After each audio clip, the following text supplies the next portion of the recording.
Hey, Mikey here to talk about Beatles 64. I'm a little late getting this video up. I missed the date of the release. I sometimes wonder if I should call myself a real Beatles fan when I do miss a release like this by a few days. But I still consider myself a fan, and I can always blame it on having to subscribe to Disney Plus. I realized a long time ago that I can't compete with most of the Beatles fans. I just can't. I give it my best, but I still can't really call myself a Beatles expert, and I probably never will. But I still enjoyed Beatles 64, and I enjoyed watching several of the reviews of Beatles 64. I didn't connect a lot of the dots that the documentary left for us fans to connect. I don't know how Beatle fans keep all this stuff in their minds. I guess I'll just have to try harder. And these same people can tell you a whole lot about other bands of that era. With me, I think I'm just a song fan, whenever the song was written. I was fortunate to grow up when I could see the Beatles live on TV with my family. It was exhilarating because it was music like I had never heard before. And there they were on TV. I was a little younger than the Beatles, but I still felt like they represented my generation.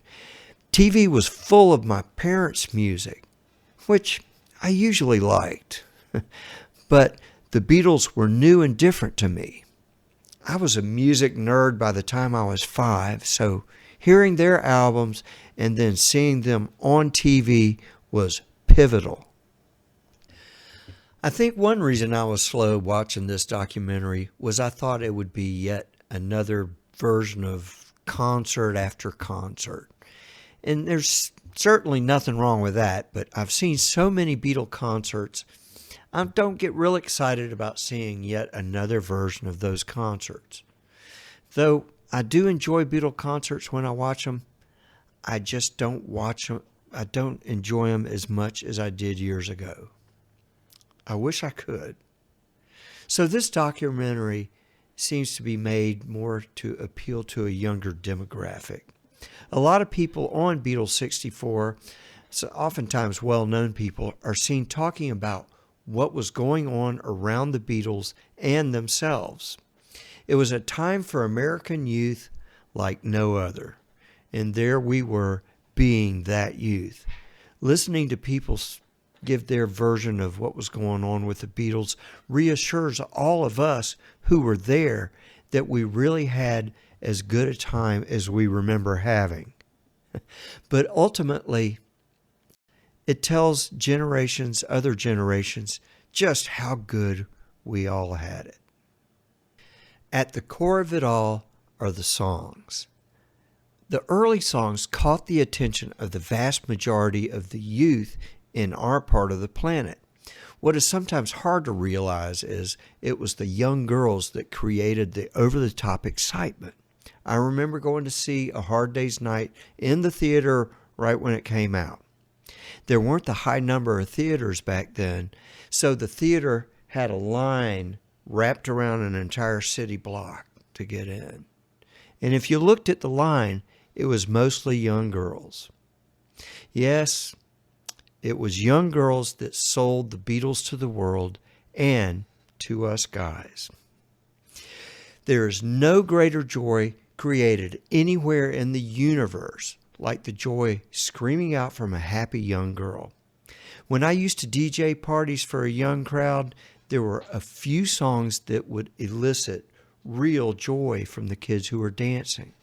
Most of the times they'd get bored with a song after 45 seconds or a minute. But a few songs would really get, usually the young girls, really shouting. And it's a purity of joy that hits you like a hammer. That's why I say it's the songs that keep us with the Beatles. All you got to do is hear Smokey Robinson sing Yesterday as he did in the documentary. And it really gives you a deep impression of just how good the Beatles were at songwriting. That is, if you can get past how great a singer Smokey is. Phew. During the Kennedy funeral scene at the beginning of the documentary, we hear a little-known YouTuber named Elaine Kim singing All My Loving in a style that really fits the scene. It paints a picture of the sadness we Americans were feeling right before the Beatles cheered us up. It's also great to show a modern approach to Beatles songs for a younger generation who can get a taste of just how, arguably, much better Beatles songs are than maybe some of the more recent songs. Well, maybe that's just my viewpoint. Let's face it, a Beatles documentary is never going to make an older Beatle fan like myself happy. If it moves along too fast, we want it slower. If it moves along slow, we want it faster. If it has a lot of concert footage, we want less. If it has a little bit of concert footage, we want more. You get the point. All us Beatle fans know these stories inside and out, and we really just wish there were more stories we haven't heard about the Beatles. And we constantly forget that a documentary like this has to tell the whole story to a new audience. Maybe we older Beatle fans really just wish we could hear the Beatles for the first time. Maybe on a transistor radio or something equally horrible sounding. So, my fellow longtime Beatle fans, let's just sit back and enjoy this documentary.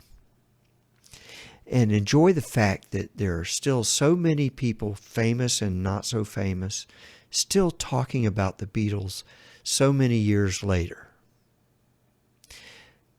We really picked a great band to follow through the decades, didn't we? Thanks for listening.